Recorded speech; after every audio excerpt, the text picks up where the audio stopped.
tubahaye ikaze nanone kuri YouTube channel yacu. Uyu munsi reka tuganire ku kantu gato ariko k'ingenzi mu mubano w'abashakanye. Gato cyane, guhoberana. Sundi mubayeho mute? Ni gute mubayeho mukundanye mubana ariko mudashobora guhoberana? Ubundi se bya bindi byo mubigeraho gute? Biba byaciye mu zihe nzira mutajya munahoberana? Biratangaje cyane uburyo abashakanye babayeho, bamwe na bamwe ariko ntabwo ari bose, harimo abahoberana cyane. Hari ikintu kimwe gitangaje, wenda uzagende mu mujyi cyangwa se nko muri gare ahantu runaka, uzareba couple ntoya cyangwa se z'abantu bakiri bato bakiri guteretana, ubone bahoberana igihe kirekire, ubone nyine bahoberanye banga kurekurana. Kubera iki iyo mushakanye nyuma y'igihe runaka, umwaka umwe cyangwa imyaka ibiri, ibyo bintu bicika? No kubera iki? Muzabisuzume neza, muzasanga uko ibyo bintu bigenda bigabanyuka, utwo tuntu tw'udukeya, nubwo ndi kuvuga ku guhoberana, ariko na ya bonde mwari mufitanye igenda igabanyuka. Reka twivugire ku guhoberana. Mugabo, kubera icyo utajya uhobera umugore wawe ngo umuhobere? Kenshi na kenshi n'abantu mu kazi cyangwa se aho baba bari mu buzima bwabo bwa buri munsi, bahobera abantu b'abagore b'abandi bakabahobera cyane. Kubera iki iwawe utagihoberana? Kubera iki bigenda bigabanyuka? Kubera iki ya mikino mwagiraga, twa dukino twarangiye? Iki ni igihe kugira ngo wongere utugarure.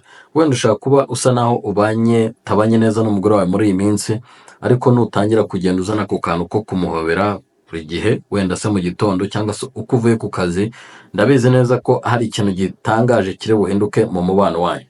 Bigerageze uzambwira, bigerageze ubyandike muri comment, bigerageze unyandikire message, cyangwa se bigerageze n'umubano wanyu ugende neza, gusa ntugire n'icyo umbwira. Hano hari ibintu bikeya nshaka kuvugaho.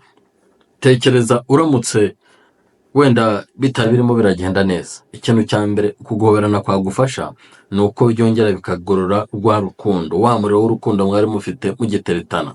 Bigerageze. Ntabwo waba utishimiye umugore wawe ngo umuhobere igihe kinini, ntabwo waba utishimiye umugabo wawe ngo umuhobere igihe kinini, ariko uko umara umwanya, uko ugenda ugarura ako kantu, niko ya bonde igenda igaruka. Kandi ngira ngo mbabwire ko iyo ibyo bintu bidahari, niko utangira kugenda ugira abandi wishimira, kumva bashatse kukunezeza kuruta uwawe, ugatangira kubona ibyiza by'abandi. Ariko iyo bya bintu ugiye ubigarura, bya bihe byiza, birangira nyine utangiye kwishimira uwo mwashakanye cyane. Ikindi, murabona iyi si irimo ibibazo byinshi cyane. Ubuzima mu by'ukuri burakomeye, biteye n'ubwoba cyane. Imibereho iragoye. Kera umuntu yashakaga iwabo bamuha inka, bamuha ibibanza, bamwubakira, ariko ubu ngubu ndabizi nawe ushaka kuba uri mu bantu batangiriye mu ikode, ndabizi ushaka kuba uri mu bantu bari kubura minerivare y'umwana, ndabizi ushaka kuba uri mu bantu bari kugorwa no gushyira ibyo kurya ku meza, ndabizi ushaka kuba uri mu bantu bafite stress iri guterwa n'inguzanyo y'abandi utarishyura. Ibyo ngibyo nyine ndabizi neza, ariko uzi neza ko uwo mubano uri hagati yawe n'uwo mwashakanye, nushyiramo utwo tuntu, nujya ufata umwanya ukamuhobera, uko umuhobera umwanya munini, niko umubiri usekreta cyangwa se urekura umusemburo ukunda kwitwa uw'urukundo, niko kazeno bakunda kuwutazira. Ndagira ngo nkubwire ko uwo musemburo nuza uzanagabanya stress, kandi uko stress zigabanyuka niko na ya mitwaro y'ubuzima nayo ibigabanyutse. Rega ntabwo wakwirwa uhangayitse ngo wirwe wirukanka umeze nk'uwataye umutwe, ngo no mu rugo nuhagera uhatera umutwe. Mu rugo hakwiye kuba ahantu ho kuruhukira, hakwiye kuba ahantu ho kwirengagiza ibibazo byo ku ruhande. Niyo mpamvu ibyo bibazo mufite mwirirwanye mu kazi, stress zahe n'izahe, mwibizana mu rugo. Ahubwo nimugera mu rugo, reka habe ahantu h'ijuru rito, reka habe ahantu h'ibyishimo, reka habe ahantu wikwitwaza icyo uri cyo, yaba hehe na hehe. Mu rugo tuza, ube umugabo w'umugore, mwongere muteretane uko mwabigenzaga mutarashakana. Twarabibonye ukuntu mwahoberanaga, ukuntu wamuhoberaga kumusezera byanze, waba ugeze mu rugo ukumva rwose wanasubira kumureba, ugatangira ngo mese nk'ukumbura. Ibyo bihe rero bigarure mu rugo. Kugeze mu rugo uhobere umugore wawe, uko ugiye mu kazi umuhobere. Ni byiza, hari ikintu biza kongerera.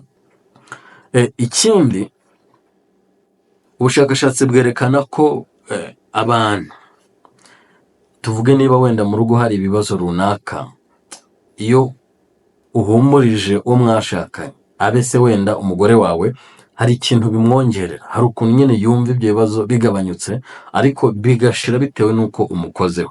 Ni ukuvuga ngo guhobera umuntu biramuhumuriza, yumva atuje.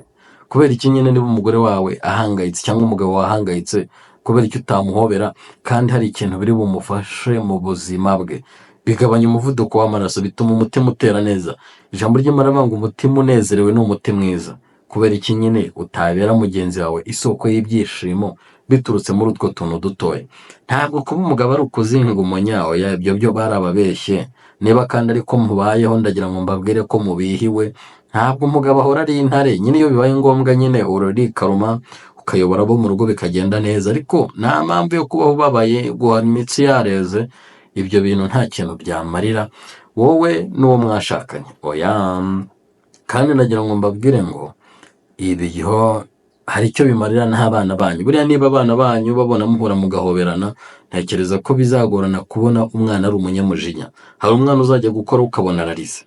Ngewe mpura n'abana kenshi, wamutegera nk'amaboko ugiye kumufata agahita arira, akarira cyane. Biriya ni ikimenyetso cy'uko mu rugo nta bondi ihari, nta byishimo bihari. Ntabwo waba ubanye neza n'umugabo muhoberana mukina ngo umwana undi muntu najya kumukoraho arire. Ntabwo yarira. Ntabwo umwana wamushyira hasi ngo yigendeshe ngo arire. Ntabwo yajya agera hari abandi bana ngo barire. Kandi agira ngo mbabwire ngo gukora ibyo bintu buri kubategurira ingo zabo z'ejo hazaza. Uwo mwana uri gukorera ibyo ngibyo nawe iyo ageze mu bandi bana ntabwo ababwira nabi, kuko ntabwo arangwa no kuvuga nabi, ntabwo arangwa n'imibereho nk'iyo ngiyo. Kandi no mu rugo rwe nawe niko azafata uwo bashakanye. Tekereza kuri ako kantu. Mbese ntabwo ushaka ko abana bawe bazaba abana beza b'ejo hazaza? Ibyo bintu bitekerezeho. Ntabwo ari ngombwa ngo uhore urira, ntabwo ari byiza pe. Akandi kantu nsorezaho, buriya guhobera umuntu, cyane cyane uwo mwashakanye, ukamuhobera umwegereye kandi umukomeje, ni uburyo bwo kumubwira ibyo udashobora kumubwira ku munwa. Abagabo benshi batinya kubwira abagore babo ko babakunda, ariko iyo umuhobeye biravuga. Ni ukumubwira ariko udakoresheje amagambo. Ntekereza ko hari ijambo rikomeye wenda uba ushaka kumubwira, iyo umuhobeye arabyumva. Iyo umuhobeye umukunze arabyumva.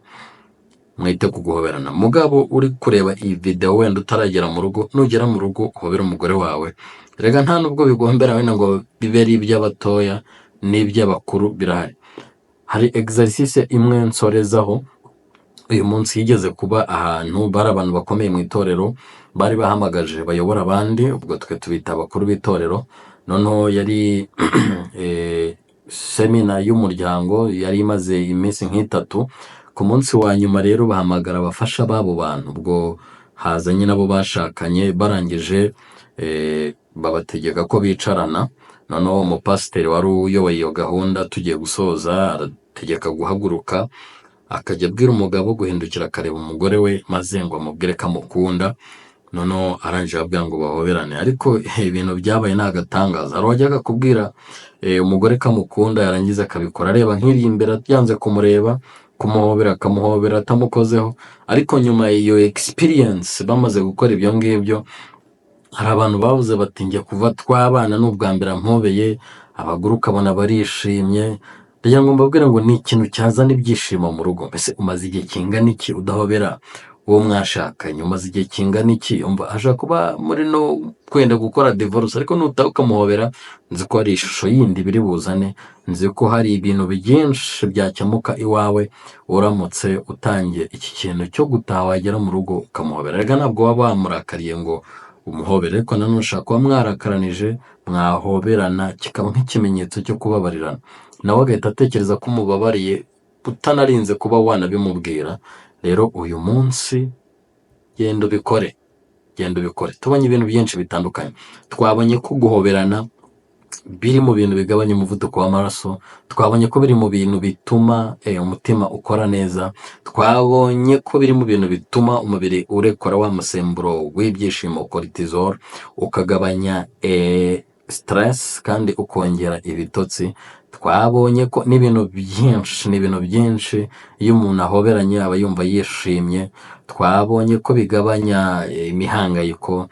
twabonye ko umva binarinda uburibwe, twabonye ibintu byinshi, twabonye ko biri mu bintu bituma mu kominikasiyo yongera hagati y'abashakanye, twabonye ko ari urugero rwiza uba uri guhereza abana, twabonye ko abagabo badakwiye kubaho nk'intare, ahubwo mu rugo nyine hakwiye kuba ahantu ho kuruhukira, kandi twabonye ko ibyo byose bizashoboka binyuze mu gukora akantu gato kandi kamwe koroheje, guhoberana.